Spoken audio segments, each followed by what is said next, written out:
Hi everybody, here I am sitting in my car, and I thought what I would do is test out my watercolor setup for plein air painting from the car. I'm at motor vehicle. I'm sitting in the parking lot and I got here about an hour early. So I'm gonna see if this is feasible. So I've got my handy little tray. This is a two-sided tray. One side has a spot here for a pen. This side has a spot for a drink, which I thought might be good for my water container. I've got my masonite board, and this has some paper attached to it. So I thought this could be handy. So I'm just gonna grab a piece of not very good paper, and I'm gonna flip this around and just attach this using my clips.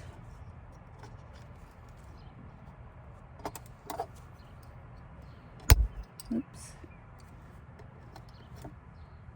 Okay, so the idea here is that I can get a nice angle, and I think you can see that all right. So I could put something here. Maybe my palette will hold that in place. So I'm going to get out my slightly larger palette. Let's see. Yeah, okay, so that'll kind of hold it upright. That looks pretty good.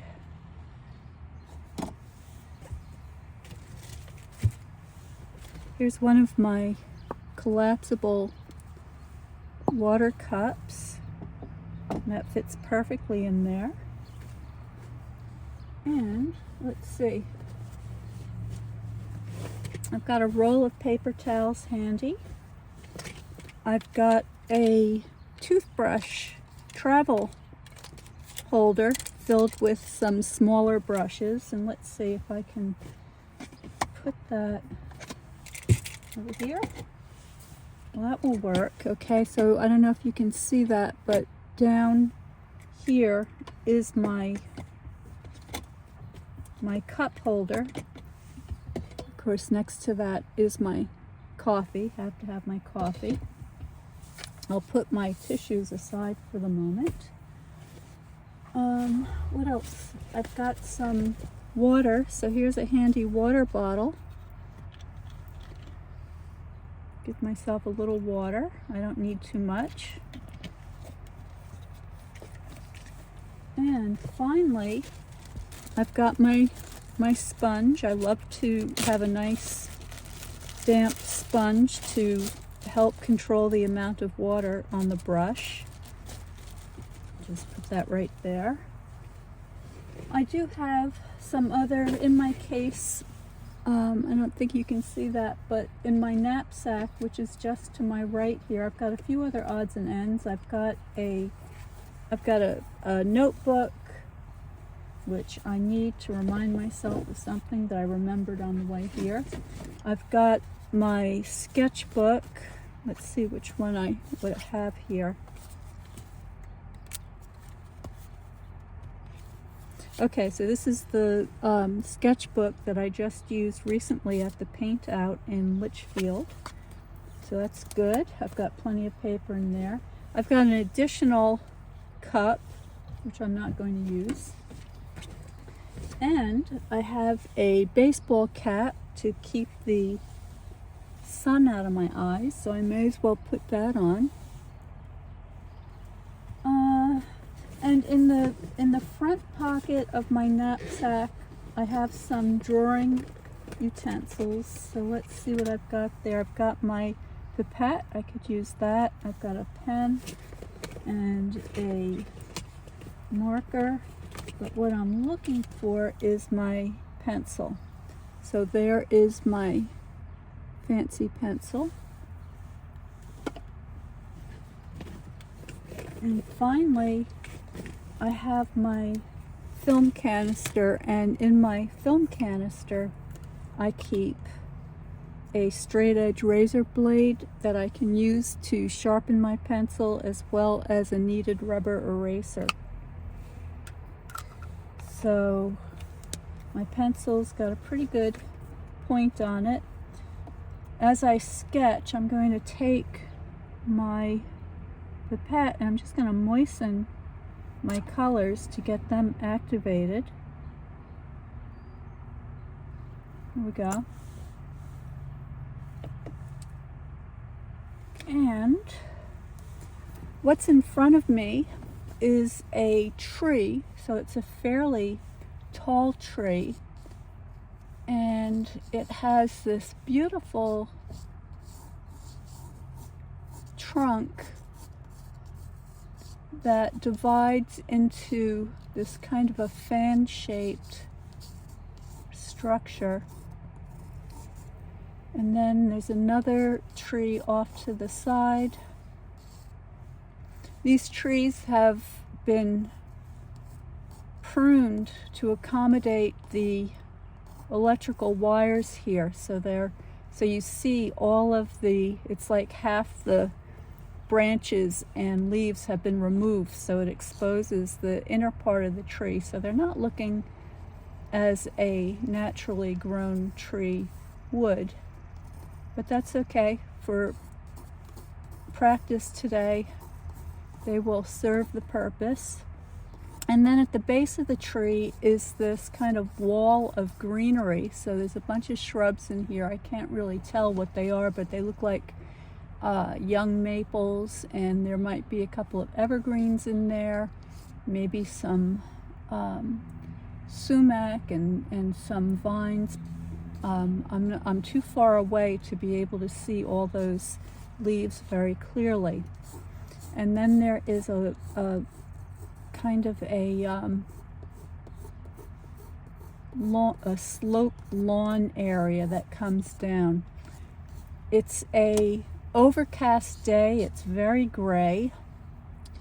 And what else can I tell you? I want to get the kind of shape of the tree here. There is another tree slightly behind there that has more of a darker green, a little more red in the green. So basically what I'm looking at is a wall of greenery. So this is a great exercise in learning how to mix various greens. That's always fun to do. So that's my sketch. I'm not sure how much of that you can see at the moment. I'll try to make a little adjustment here. Oops. Oopsie. Sorry. How do I do this? All right, hang on just a moment while I... How's that? Too much. Hold on. This is all an experiment, so please bear with me. I've got this kind of, there, that's pretty good. I've got this kind of magnetic holder that attaches to my phone case, which is very cool. I think it's called MagSafe or something like that. And I can use it to attach all sorts of various attachments to the back of my phone. I'm going to go ahead and moisten my paper with my spritzer while I'm talking. So I have a wallet which attaches to the back of my phone, which I was a little worried about at first because I wasn't sure how strong that connection would be, but as it turns out it's very strong, and I took this all through Portugal with me. And then I have my credit card, my driver's license. I've got some other cards in the front, so it's kind of handy. I took that off so that I could attach it to the magnetic stand, which is suctioned to my driver's window. So that's the position that you're looking at now. All right, so I'm going to start with a squirrel mop, and as I mentioned, these are tiny brushes because this is just sort of my thumbnail sketching kit. So I'm going to start with just 3 brushes. So I've got a little flat, it is a 1/2 inch. This squirrel mop is a 0 from Isabey, and my sable round is a number 4, which is probably much smaller than I should be using, but apparently that's all I've got with me right now. What's this? Okay, let's see. This is a number 6 synthetic. I may or may not use that. I'll see if I need it. So the first thing I want to do is using my squirrel mop, my tiny squirrel mop, I'm going to mix up some gray, and I'm just going to sort of clean up my palette as I go here. So I can't even tell you what colors these are because right now I'm just using up whatever happens to be here. And I'm just mixing until I get something that's a nice neutral tone. So I'm mixing warm tones and cool tones. And this is looking like I'm getting close to what I want. And now what I'm going to do is I'm going to add plenty of water because this is a sky tone. And that's too dark. So I'm just going to add more water. I'm just going to pull that across the top of the page. It's also looking a little warm to me at the moment, so I'm going to add a drop of blue to that, cool it down. And as I said earlier, this paper is horrible, okay? So don't judge. I just wanted to give the setup a try, and I didn't want to waste the better quality paper. This is a piece of paper that the tall man found in the office as he was going through things and getting rid of things. It was probably something that the kids were using way back in the day, and I don't know what it is. It's a kind of a watercolor paper. It's got some kind of a rough surface. I like the texture of the surface, but there's something wrong with it. It's not handling the paint very well. The paint kind of beads up as if there was some kind of oil or something got on it. So I don't know. It's a mystery. All right, so there's a little bit of green. I'm just using my bright yellow green to start with. On an overcast day like today, the light is coming from directly above. The clouds diffuse and block the light, and you get the impression of a uniform top light. So I'm not going to have directional light on this particular picture, which is something I'd be looking for on a different type of day. And now I want to, I'm going to add a slightly deeper green. So I'm going to add a little more blue to my mixture.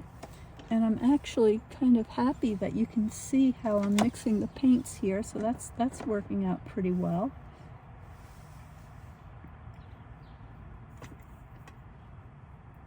So some yellow, some blue.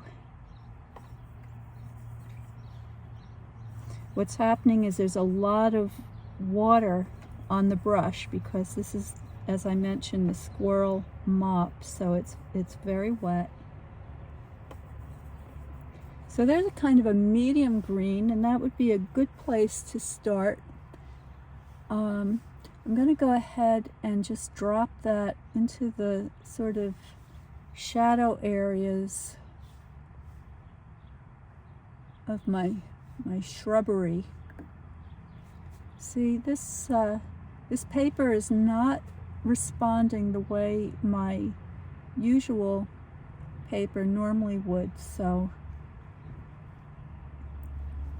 I'm working around that a little bit. There are some patches in the lawn where some soil is kind of poking through, so I can go ahead and drop that in, and I can get some of these darker greens in there as well. All right, so now I'm going back to whatever's on my palette to tone down some of this green mixture.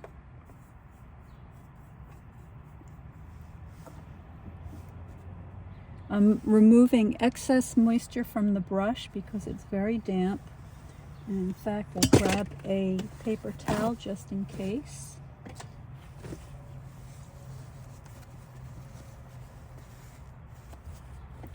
And I'm going to pick up some of that medium green, and I'm going to use that to begin to capture some of the branches on this tree. And I don't mind having a little bit of the paper showing through. As my instructor used to say, you need to have places where the birds can fly through. And I wouldn't be surprised if that was something that his instructor said way back in the early half of the last century.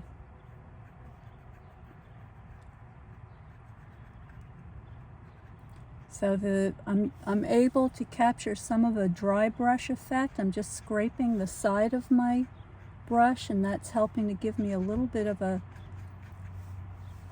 nice dry brush effect, and that's largely due to the texture of this paper. My guess is that this is a rough paper. I think it's about 140 pound.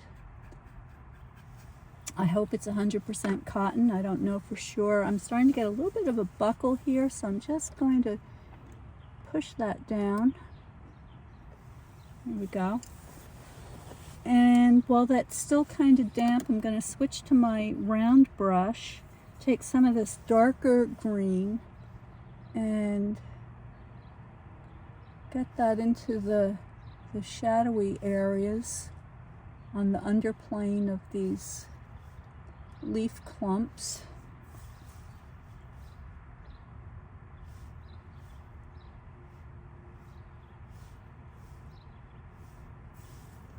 Can use the same down here. And I want to do a little more careful observation of these branches and tree trunks.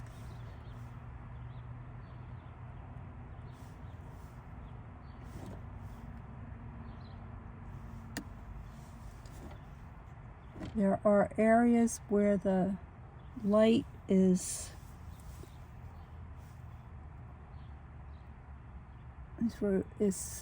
illuminating parts of them, and then there are areas up here that are under the tree canopy where they're in shadow.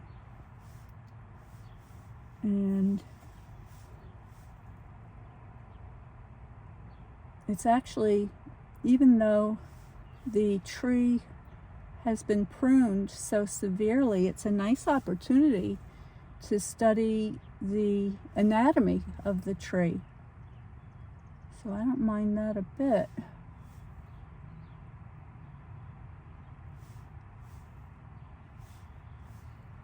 And then this starts to get shadowy down here.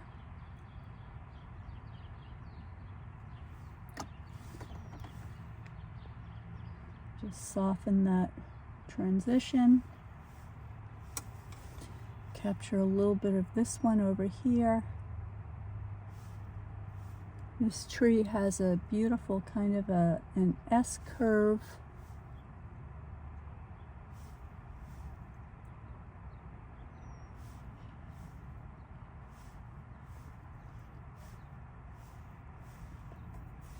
Get a little darker on over here, and then there's another branch kind of goes off into this direction.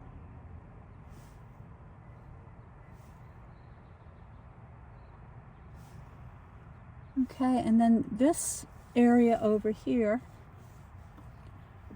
I can go back to my green mixture.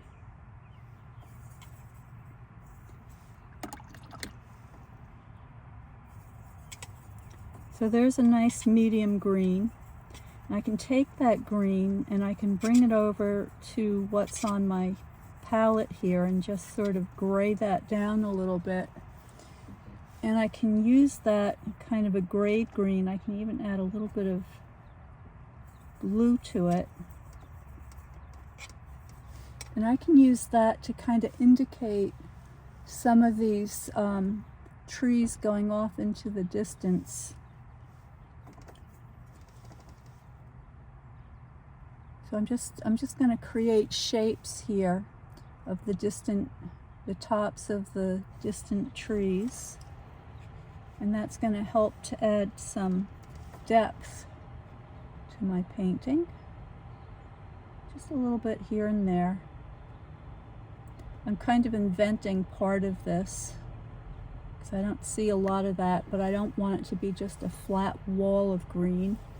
And then I'm going to need a green that has a little more red in it. So I can grab some of this red and put that in my green, and that's going to give me another tonality. And that should work well back here. Now this tree has a different shape than the others. I'm not sure what it is, but it's a little more distinctive. So I'm just going to do some careful drawing here. I can see the trunk, so I can get that in. Some of these branches.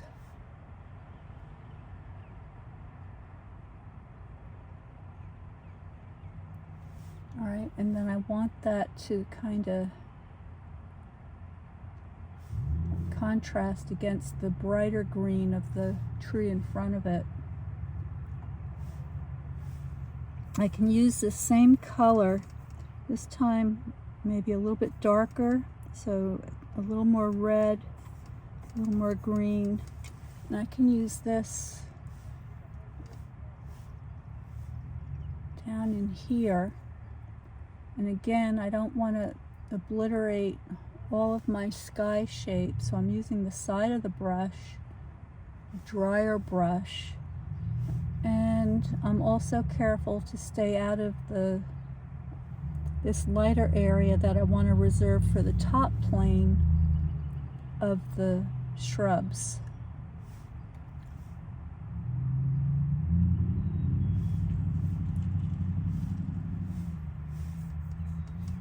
Now I see a tree trunk in the shadows. I'm going to pick up a mixture here that is kind of a neutral dark gray. There we go. And maybe just a touch of red in there.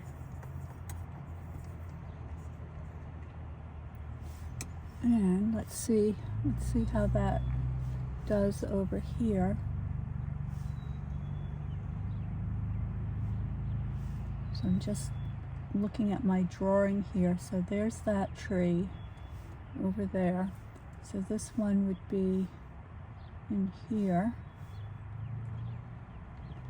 So I'm just doing some marks just to remind me of where these things are. I'm not going to try to paint that just yet, but I want to sort of give myself some notes of where my darkest darks are going to be, and where some of the structure of these tree trunks are. Now there's another one over here, but it's a little bit further away, so I can add a little bit of blue to that.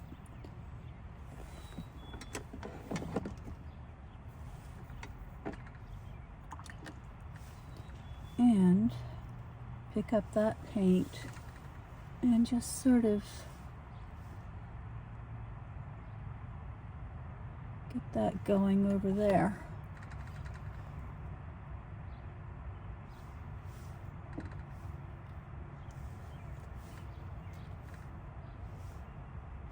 So really what I'm picking up on prominent features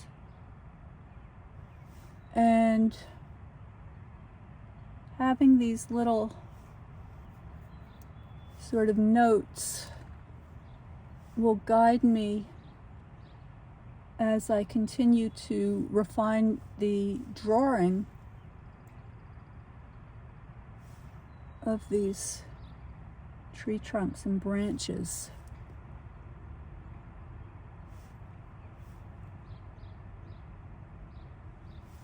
Right, and there's a couple in here I'd like to include. So there's one going back into the shadows, something like that.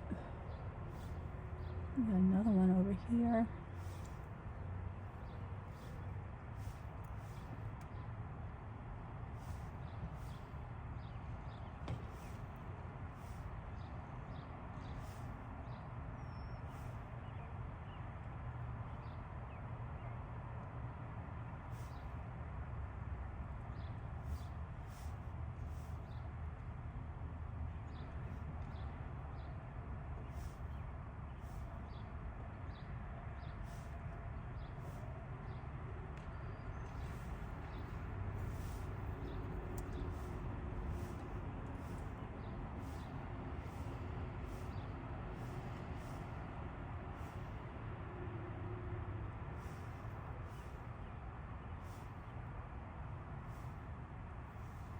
All right, so I think that helps. At this stage, I've got my kind of composition pretty well described. I've got my light tones, I've got my middle tones, and now what I can do is I can begin to introduce some of my darker tones. So, and by the way, if I wanted to, so I'm just going to take my round for a moment here. If I wanted to grab some yellow, so a pale yellow green, say I wanted to increase some of the tonality on these shrubs, I can increase the color, the chroma, by just kind of adding a little more to the areas where the fresh spring growth is catching some light. There's some of that in the lawn. Okay, so you can add a little bit of sort of a patch of brilliant color down in the lawn. Just going to pick that up and get some stronger color over here.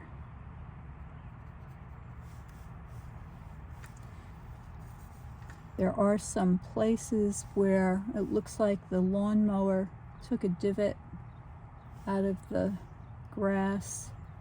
So that's a nice opportunity to put some nice darks coming forward. There's something over here.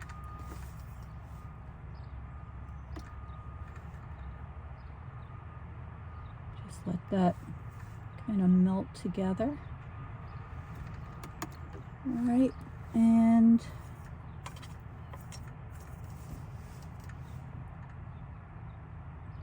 I can indicate some of the areas under the shrubs where it gets quite shadowy.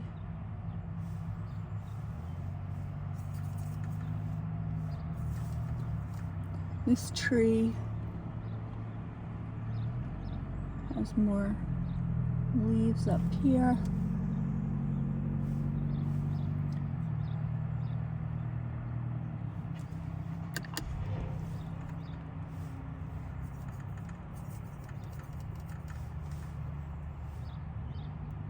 Much of this tree, well, this whole row of trees is really silhouetted against the sky. So it looks very dark against the sky behind it.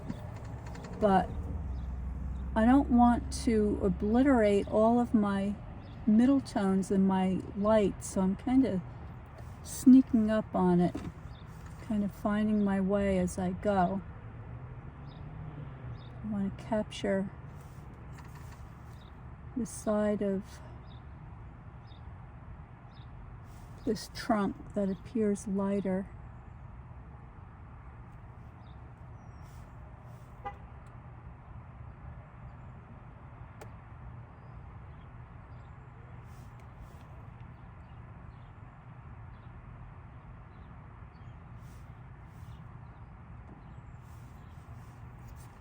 Okay, now I'm going to have to mix up some violets because that's going to help me to darken my greens for my dark green. So here's some blue. Just adding whatever happens to be on the palette here, that's fine. I'm going to grab a little bit of my red. I like to put my cool red and my this is a alizarin crimson permanent rose kind of a mixture, so it's really two different reds, and this is ultramarine blue, and if I mix those together it's going to give me a very strong violet mixture. Now that's too red. I'm looking for a blue violet, so I'm adding more and more blue until I get a nice blue violet. We're getting there. I go through a lot of blue. There we go. Okay, so now we're getting into the blue violet, maybe a touch more red. All right, and I'm just twirling my brush. I'm releasing excess pigment back into the well because what I want to do is I want to rinse my brush and take a drop of that and add it to my green. So I'll just take this kind of muddy green that's over here, then I'll add some of my medium green to that,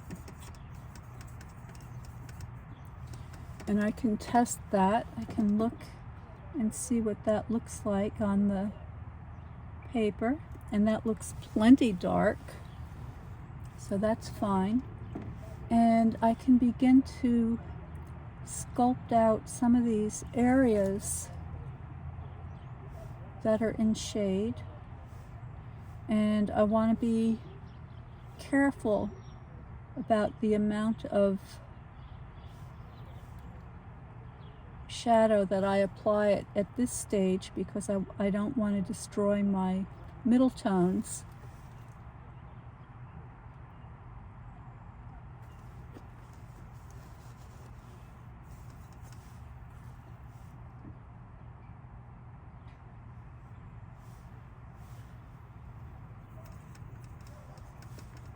Go back into the areas in my tree. This can be a little darker. I can use the same shadowy color to describe some of the branches.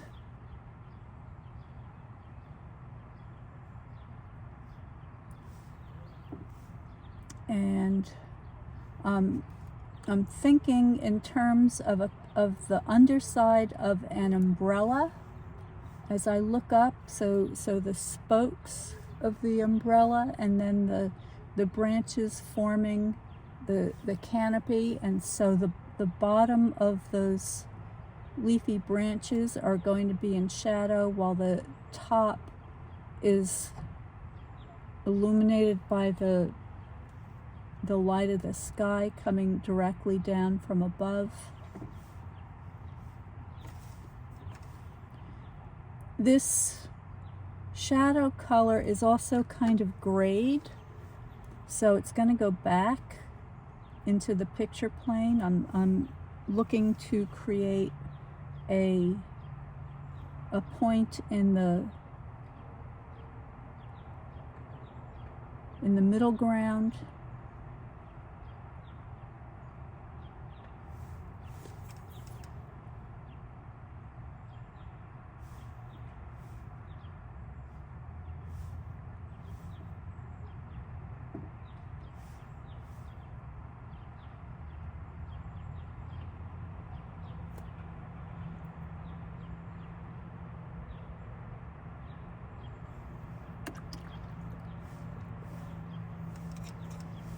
This whole area over here is in shadow, so I'm just going to put a wash over here, just let that sort of fade off, and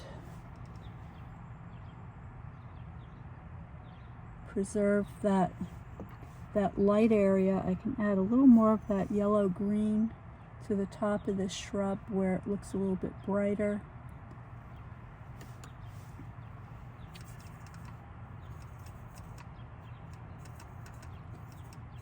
Getting a dull green now to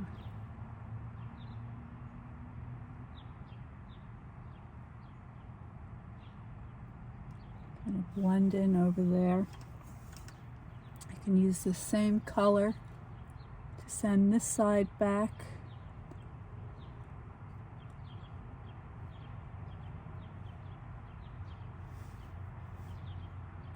Using the side of my brush, try to capture some of the texture with that rough paper of the leaves.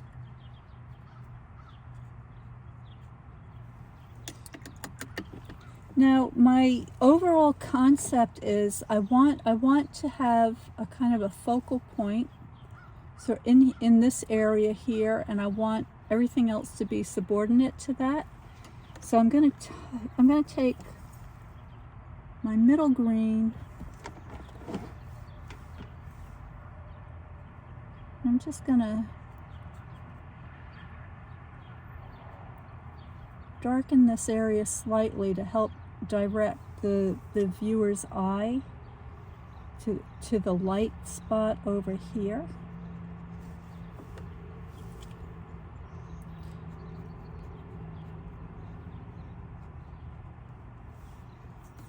And I can increase the richness of this foreground a little bit.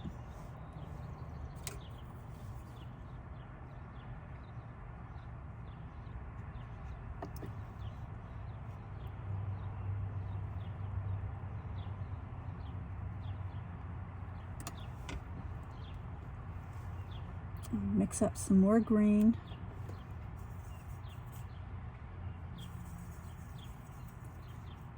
And if you notice, I'm primarily using just red, yellow, and blue. So even though I've got my bigger palette here that has 14 different colors, I'm still using the primary colors that you see me use almost all the time.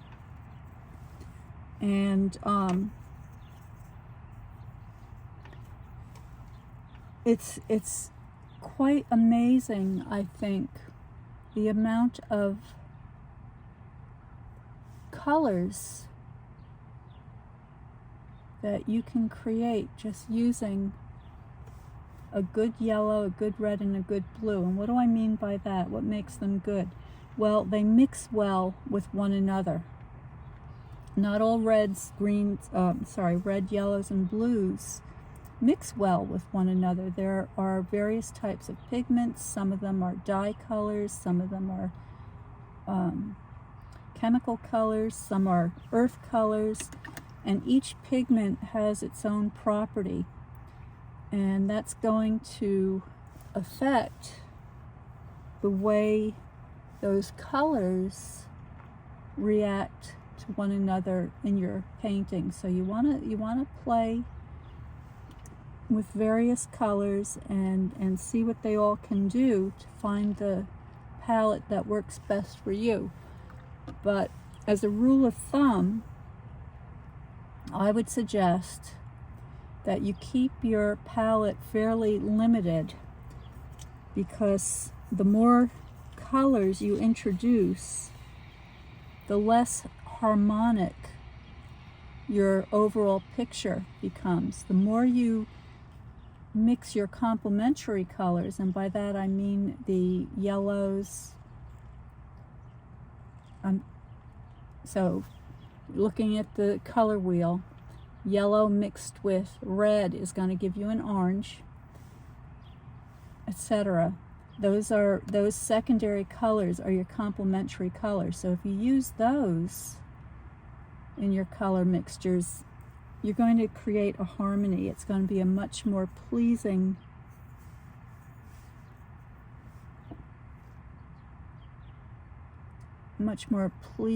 palette. So I have to pay attention to what I'm doing now, because now I'm adding a very dark, this is almost pure violet, but it's mixing with the other colors that are on the paper. The paper's getting quite saturated now, and so as a result I can add pure color on the surface of the paper, and it's going to paint itself. The colors are going to do their own mixing. You can see that some of these edges are quite soft. It's sort of the sweet spot of the painting session when the paper is wet but not too wet,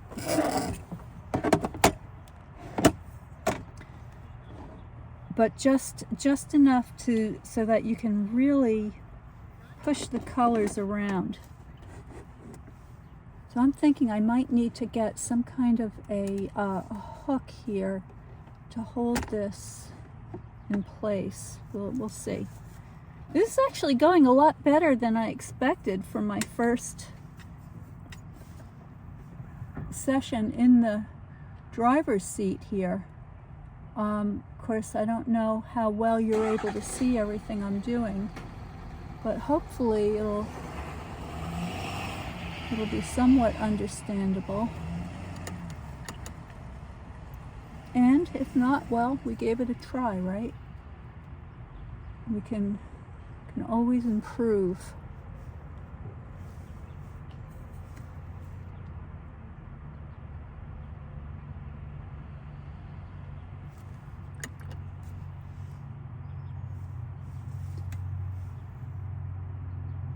At least I hope we can improve. The jury's still out. All right. So as I look at my picture, I'm kind of analyzing what I've got in front of me here. I hear somebody beeping. I don't know who's beeping. Not beeping at me. So I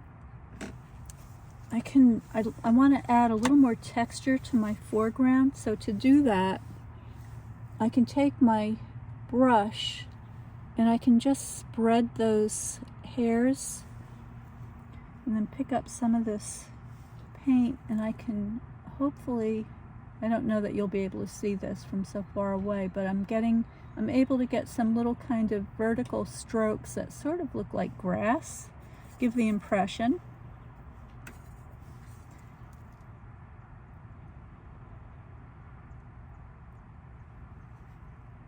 I don't want to overdo this, just a little bit here and there. I can do the same thing with my green paint. The idea here is that your brush is just about dry, you splay your hairs and then pick up just a little bit of paint. And so if I just put this darker green against the lighter green, I get the impression of some sort of grassy texture.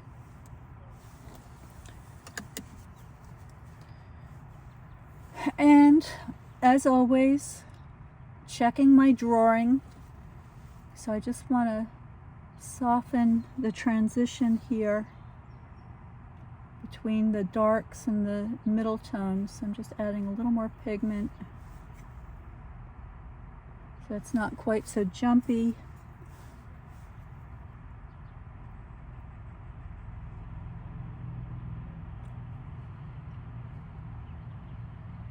Now, if you're watching this and you are someone who has painted from inside your car, please let me, please share your secrets with me. Let me know how you do it, what kind of equipment you're using, what you found helpful, what didn't work. I'd like to know.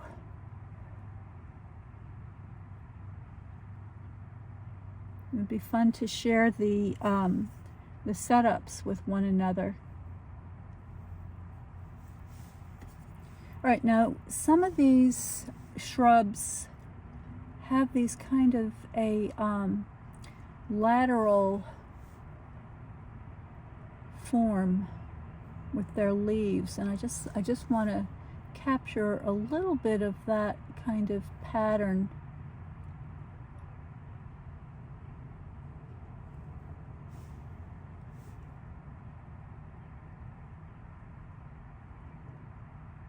Sort of shelves of branches. All right, and then I still have a ways to go with my darks, so I can start to push it a little bit now and just see how dark can I go? How dark can I go and get away with it?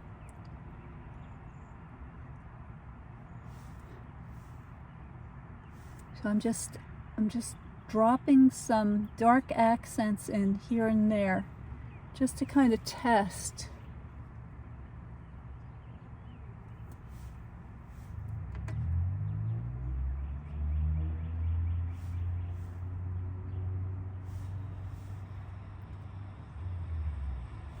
I want to break up this line here. It's a little too straight.